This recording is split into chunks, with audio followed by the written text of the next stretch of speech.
ये दाग दाग उजाला, ये शब गजीदा शहर, वो इंतजार था जिसका, ये वो शहर तो नहीं।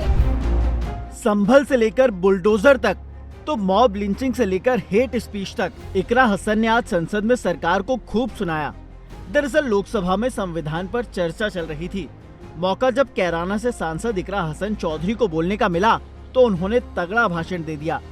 इकरा ने सबसे पहले तो संविधान बनाने वालों की दूरदृष्टि को सलाम किया, फिर पिछड़ों और दलितों की आवाज को उठाया। इकरा ने सरकार पर निशाना साधते हुए कहा कि आज संविधान की किताब तो है, पर इसे चलाने वालों का ईमान गुम हो चुका है।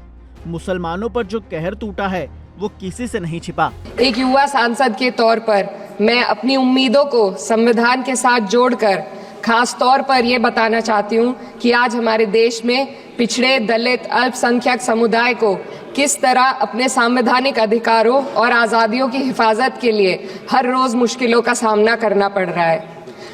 Doctor B.R. अम्बेडकर के कथन से अपनी बात रखना चाहती हूँ।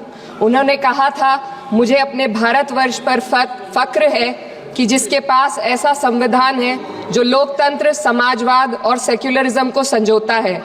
लेकिन आज ऐसा लगता है जैसे संविधान की किताब तो है, पर इसे चलाने वालों का ईमान गुम हो गया है। आज हिंदुस्तान में हर वर्ग को किसी न किसी चुनौती का सामना करना पड़ रहा है, मगर अल्पसंख्यक, खासतौर पर मुसलमानों पर जो कहर टूटा है वो किसी से छुपा नहीं है। ये लोग सिर्फ अपने मजहबी पहचान की वजह से निशाने पर हैं। संविधान का अनुच्छेद 15 कहता है कि किसी भी नागरिक के साथ धर्म, जाति या किसी और वजह से भेदभाव नहीं होना चाहिए, लेकिन हकीकत इसके उलट है। हालात इस कदर बिगड़ चुके हैं कि hate speech, mob lynching, bulldozer द्वारा घरों को गिराने की घटनाएं आम हो गई हैं। खास तौर पर उत्तर प्रदेश में, जहां ऐसा लगता है जैसे कानून के नाम पर जंगल राज चल रहा हो। संभल में जो हुआ वो सबके सामने है। पुलिस के संरक्षण में निर्दोष लोगों की हत्या की गई और सरकार ने चुप्पी साध ली। अल्पसंख्यकों पर हिंसा बढ़ती जा रही है, मगर सत्ता में बैठे लोग या तो आंखें मूंदे हुए हैं या फिर इन घटनाओं को बढ़ावा दे रहे हैं। हद तो तब हो जाती है जब न्यायपालिका की बात भी अनसुनी कर दी जाती है।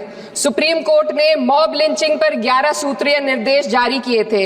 इसमें साफ कहा गया था कि राज्य सरकारें और पुलिस इस तरह की घटनाओं को रोकने और दोषियों पर सख्त कार्रवाई करने के लिए जिम्मेदार हैं, लेकिन आज भी इन निर्देशों पर अमल नहीं हो रहा है। हाल ये है कि मॉब लिंचिंग को रोकने की बजाय सत्ता में बैठे लोग आग में घी डालने का काम कर रहे हैं। उनकी जुबान से ऐसी बातें निकलती हैं जो नफरत को और बढ़ावा देती है।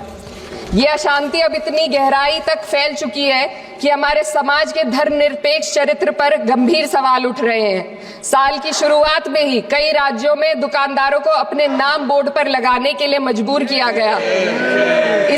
इसे सेहत और सुरक्षा के कानूनों का हिस्सा बताया गया, मगर असल मंशा कुछ और थी।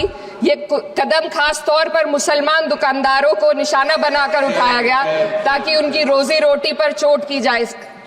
पिछले हफ्ते मुरादाबाद में एक मुस्लिम डॉक्टर को हिंदू बहुल्य मोहल्ले में घर खरीदने पर विरोध झेलना पड़ा। वजह बताई गई कि इससे मोहल्ले की सामाजिक शांति बिगड़ जाएगी। अब आप ही बताइए, क्या ये वजह सही है?